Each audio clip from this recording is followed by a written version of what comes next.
तो भ्रष्टाचार अगर नहीं होता है तो फिर विकास कहाँ है? बड़ा अहम सा सवाल है ये। अभी बक्सर का एक नया नवेला अभी विधायक बना है, ब्यूरोक्रेट, आईपीएस, लेकिन ऐसी पार्टी में है कि शायद पार्टी ही काम करने न दे, क्योंकि पार्टी तो देख रही है कि भाई बिना काम किए ही हम जीत रहे हैं, तो क्या ही फर्क पड़ता है काम करे ना करे। कुल मिला के यही है सिस्टम का हाल। हमें वोट दो तो हम ये कर देंगे वो कर देंगे, जीतने के बाद कुछ खास नहीं कोई करता। और चौसा से लेके बक्सर के रीजन में कोई खास दिक्कत तो नहीं है। घर ऊंचाई पे है तो इस रीजन में कोई खास दिक्कत नहीं है। लेकिन जैसे ही आप बक्सर क्रॉस करेंगे, आरा की तरफ निकलेंगे, छपरा, सिताबदी आरा, इन इलाकों में आपको हालांकि बक्सर के बगल में बक्सर का पार्ट है अहिरौली, जो बहुत ज्यादा ग्रस्त है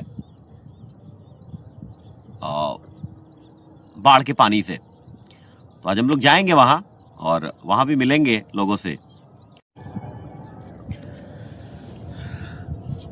शहर प्राचीन है ये बक्सर। रामायण में इसका जिक्र मिलेगा आपको, जब विश्वामित्र ताड़का वध के लिए दशरथ जी से राम को मांगने आते हैं कि भैया हमें दे दीजिए, और फिर उन्हें ज्ञान देते हैं। और ये फेमस है जगह। यहाँ पे एक सामने में एक नौलखा मंदिर है, वहाँ पे एक शीश महल है। मतलब मिरर के थ्रू आपको रामायण की पूरी कहानी उस मंदिर में देखने को मिलेगी। और मे भी आपने देखी भी होगी। मैं मंदिरों को दिखाने तो आपको आया नहीं, और मंदिर मैं दिखाऊंगा नहीं आपको, आप आके खुद देखें। तो गंदगी तो है गंगा के अंदर, और ये गंदगी जो है वो नुकसान पहुंचा रही है पूरे वाटर इकोसिस्टम को।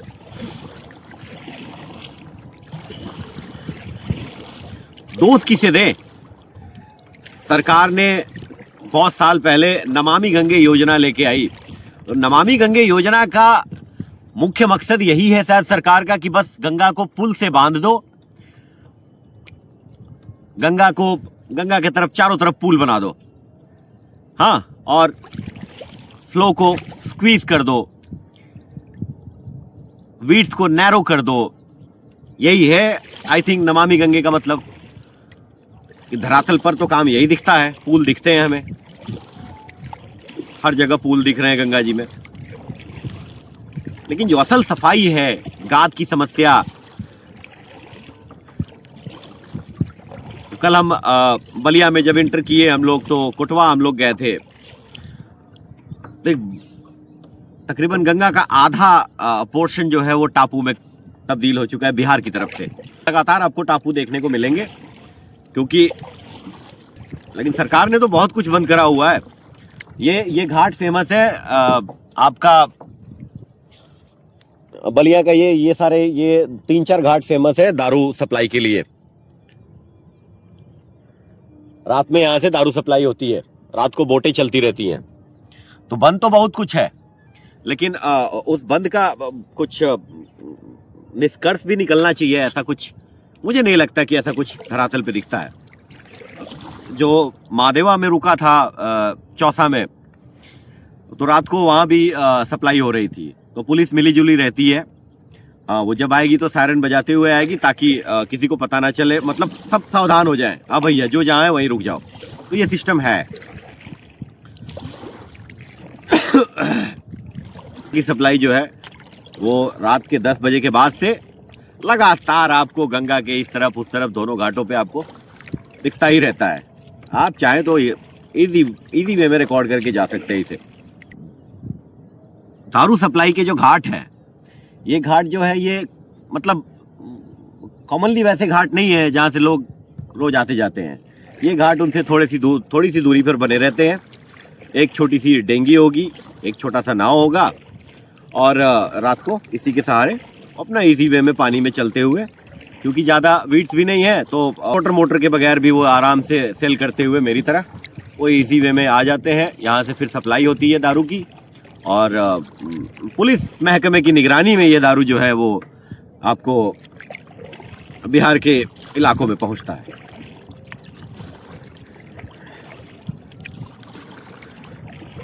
तो मिली भगत तो है शासन की, और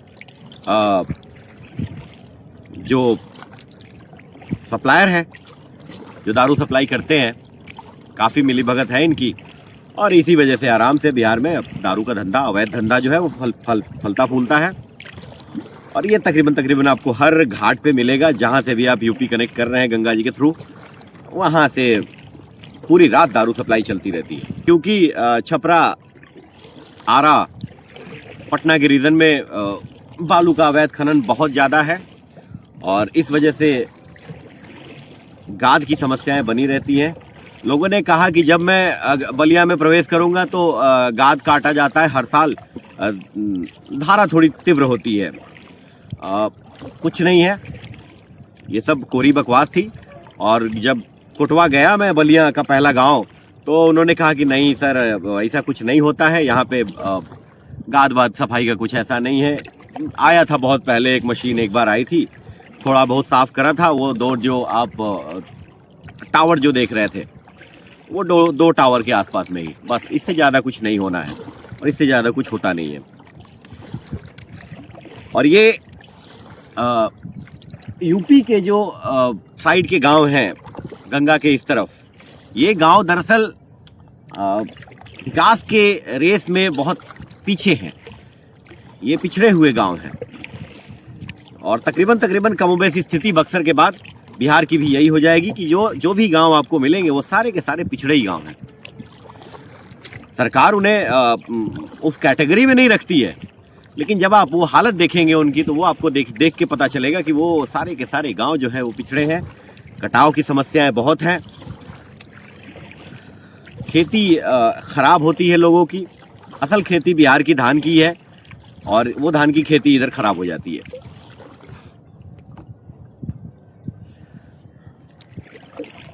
क्योंकि बारिश के समय में ही धान की खेती होती है, और वो कटाव और बाढ़ की वजह से वो धान की खेती इधर अब कमोबेश नहीं होती है।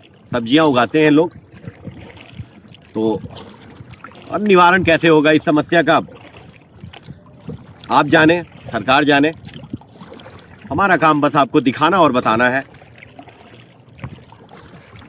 और ये यात्रा पूरे कटिहार तक जाती रहेगी। ये यात्रा, फर्स्ट फेज की यात्रा पटना में ख़त्म करके फिर हम सेकंड फेज में एंटर करेंगे, पटना से बेगूसराय। कटाव तो यहाँ बक्सर के बाद से शुरू ही हो जाता है।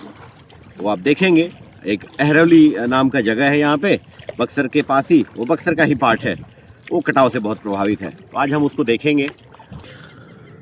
ये हो गया बक्सर का मुक्तिधाम। पढ़े लिखे लोग कहेंगे कि हाँ भैया शमशान घाट है तो ऐसा ही होता है आज तक।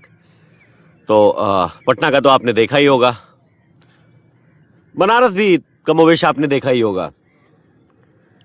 बाकी बक्सर के घाटों की स्थिति जो है वो, तो उसमें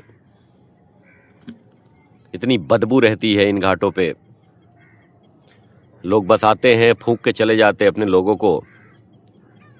इससे हट के कुछ खास नहीं है, सफाई के नाम पे जीरो।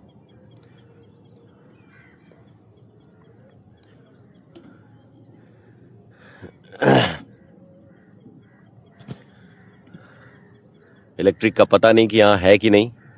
वैसे इलेक्ट्रिक वाले भी वो बिजली वाले होते हैं ना, शमशान, वो जो, तो ये स्थिति है, अब देख ही रहे। घाटों की सफाई को लेके बक्सर के पूरे रीजन में कोई काम नहीं होता है। क्या हाल है भैया? ठीक है मालिक। इलेक्ट्रिक वाला नहीं है यहाँ पे। सरकार तो, वो तो बनने के लिए तो बहुत पहले ही बनने वाला था। वो काम चालू है ना? काम चालू है। अच्छा, ये ऊपर में आप देख रहे हैं, तो वो इलेक्ट्रिक का बन रहा है। वो इतने सालों बाद फाइनली काम शुरू हुआ है। पता नहीं आप लोग करते हैं ना, वो तो है ही, वो तो हम कह ही रहे। साफ तो हम 3 दिन से देख रहे हैं, जो है वैसे ही पड़ा हुआ है।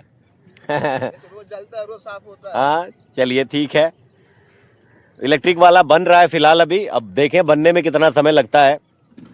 बाकी घाट आप अपने आंखों से देखें। भाई लोग कहते हैं कि साफ होता है। अब इन लोग का काम ही है, बेचारे दिन भर तो यहाँ लाश फूकते रहते हैं ये, और फिर साफ सफाई शाम शाम तक होके अपना आराम से फिर मतलब गंदगी, एक बार गंदगी साफ हुई तो फिर दोबारा भी उतनी जल्दी गंदगी होती है, क्योंकि जलता हुआ घाट है ये, लगातार लाशें जलती रहती हैं। कितना है तकरीबन, कितना जल जाता है यहाँ पे दिन भर में? 100, 150, 200, नहीं नहीं, कोई लिमिट नहीं है। 500, 1000? अरे नहीं, एक एवरेज बताइए। 100 वही 30-40। तो 30-40 का एवरेज है इन घाटों पे रोज का स्वभाव।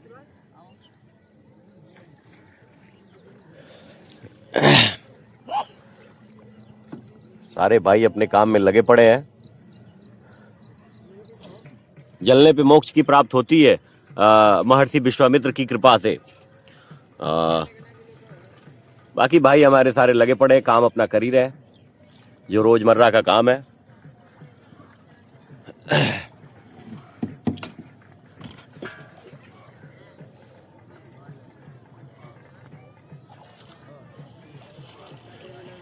ये मेरा भाई हमसे कल भी मिला था, मेरा बोट ऊपर घाट पे किया इसने। और क्या नाम है तुम्हारा बाबा? राज। राज। ये कह रहे थे कि पानी जब बढ़ता है तो उस समय क्या स्थिति होती है? मेरा यही काम है कि पानी की बात करें, जब पानी बढ़ता है उस समय क्या स्थिति रहती है? ऊपर तक चला जाता है। मतलब कहाँ तक ऊपर तक? सोलर प्लेट लगा है वो, उसके आगे जो वहाँ तक उस पोजीशन तक वो। उसके बाद मतलब फिर कैसे होता है? इलेक्ट्रिक रहता है, मतलब इलेक्ट्रिक तो था नहीं तो ऊपर जलता है उधर अंदर। अच्छा उस तरफ में, ठीक है। और कितने दिन पानी रहता है ये? 3 महीने लगभग 3 महीने। 3 महीना। तो 3 महीने तक ऊपर ही जलता है, गंदगी ऊपर ही लगती है फिर। हाँ। ठीक है। अब कहाँ जाएंगे? तो निकलेंगे अरौली। हाँ है ना, इसके बाद उजियार गए थे, अभी आ रहे हैं, उजियार जाके आ गए। दोनों साइड हाँ सुबह ही निकले, उजियार जाके आ गए, देखे है ना। मंगला भवानी पे कुछ लड़के मिले थे वहाँ पे, ठीक है। और कटाव का क्या है? कटाव तो होता नहीं है यहाँ, इधर नहीं, मिट्टी का कटाव नहीं है यहाँ पे, है ना। उधर नीचे साइड। हाँ वही है अरौली साइड में, ठीक है। खूब बढ़िया।